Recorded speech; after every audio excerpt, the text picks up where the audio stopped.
Hey guys, this is Holland with the Wolverine.com, and we're here to recap the month of January. It is officially February, so we're going to look back at 5 things we learned in the month of January. Before we do that, I want to remind you guys to like this video, subscribe to our YouTube channel, but also subscribe to the Wolverine.com for just $29.99 until August 31st. This is a limited time offer, so you're going to want to sign up today. The 2024 recruiting class is heating up.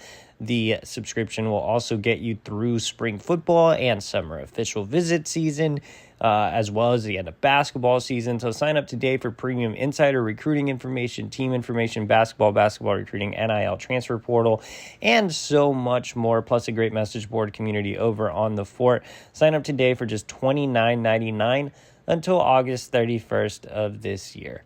All right, guys, like I said, we're going to break down 5 things we learned in the month of January. So let's go ahead and go with number 1. There were reports that Jaden Davis, Michigan's top overall quarterback target, top 100 recruit nationally, could make a decision in January. So we learned that Jaden Davis did not make a decision in January. And if you watched our December video, and if you haven't, go back and watch it, we talked about how Jaden Davis said he wanted to make a decision in December, and he did not make it. So Jaden Davis still out on the open market. No definitive timeline. This is one that may go into spring. Obviously, spring is right around the corner. What I consider spring is March 1st because that's the end of the winter dead period on the recruiting calendar. I think the official start of spring is March 20th. Either way, this recruitment could go into March with no decision date set. And Jaden has said on the record that he'll just commit when the time is right. So I don't think we'll have any arbitrary months anymore. I think it's going to just happen when it happens. As it stands right now, Michigan is still full throttle on Jaden Davis. They aren't really actively recruiting any other quarterbacks. New quarterbacks coach Kirk Campbell has followed some guys. He touched base with Michael Van Buren, another top 100 quarterback in 2024. Jim Harbaugh saw Dylan Raiola in January, but the focus is still on Jaden Davis. So we're just going to have to wait and see whenever he feels comfortable to make a decision. Second thing we learned is Michigan received a commitment from 4-star Ohio defensive lineman Ted Hammond. Hammond is a consensus 4-star, made his commitment shortly after making an unofficial visit for one of Michigan's big recruiting weekends in January. Like I said, consensus 4-star, ranked as the number 26 defensive lineman nationally and the number 326 prospect overall. Even though he is a consensus 4-star, he's actually a high 3-star on On3, a high 3-star on 24/7, and not ranked on ESPN, with Rivals having him, Rivals being the only service that has him as a 4-star. But he is a really intriguing prospect. I think those rankings are about right. Even Rivals, which has him as a 4-star, has him as a low 4-star. He is right in that range. High 3-star, low 4-star, 6'4", 265 pounds. I think he'll carry some more weight, get up to about 290, 295. I think he's maybe this class's version of Brooks Barr from last cycle. Definitely not a finished product, but pretty good technically, has a really nice frame, is going to have to develop in the strength and conditioning program for a couple of years. But down the line, I think Michigan fans will be really happy to have Ted Hammond in the rotation. The third thing we learned during the month of January is that top 100 only good counsel linebacker Aaron Childs has named Michigan his leader. Childs was one of the headliners for Michigan's last big recruiting weekend before the dead period, came out of the visit and told me that Michigan is the number 1 school, which is absolutely huge. Childs is ranked as the number 61 overall prospect nationally and the number 7 linebacker in the country. As you guys know, Childs is one of my favorite recruits this cycle, regardless of position. In fact, I spotlighted Childs in our Recruit of the Week segment a couple of weeks ago, so make sure to go watch that video. Biggest reason I love Childs is he's a perfect scheme fit. This is a kid that's 6'3", 220 pounds, can run sideline to sideline, terrific when he drops back in coverage, extremely physical, super high football IQ, and just fits the Michigan mold off the field as well. Great academic kid, great personality. Absolutely love Aaron Childs. I think he would be a monster in land.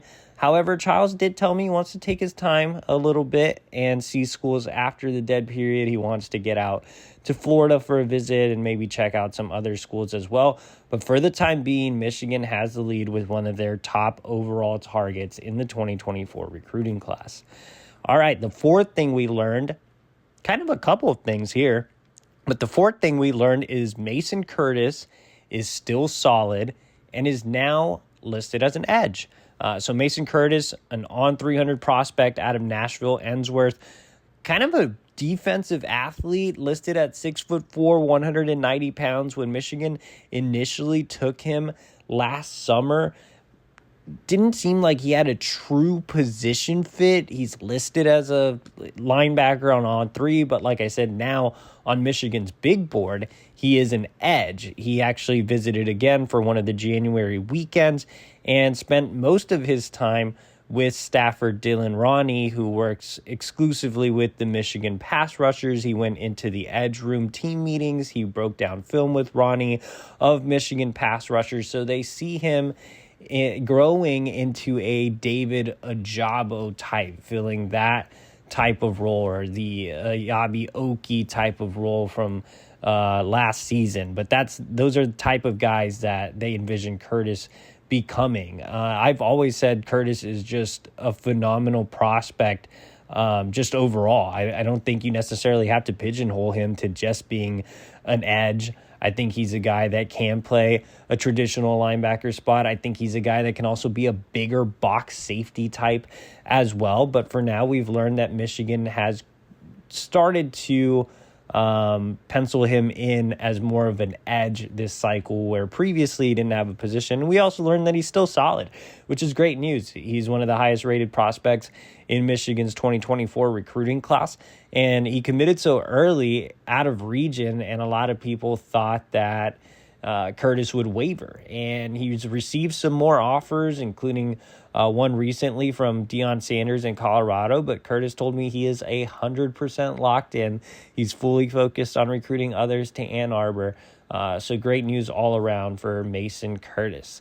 Last thing we learned is fellow Michigan commit Luke Hamilton, an on 300 offensive lineman out of Ohio, took a visit elsewhere. He actually visited Wisconsin. Now, this came at a time where Jim Harbaugh was still flirting with the Denver Broncos before they announced that they were making a deal with Sean Payton.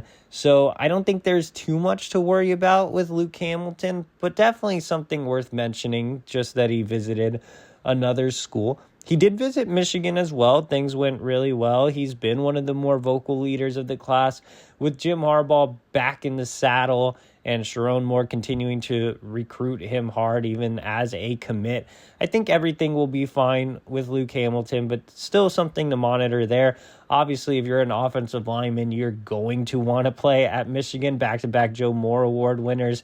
Sharon is a terrific recruiter as well. Hamilton, being an Ohio kid, is part of that Ohio to Michigan movement. Remember, he committed shortly after Michigan's big win over his home state program, Ohio State. So I think Hamilton is still pretty locked in, but again, just worth mentioning that he did take a visit elsewhere.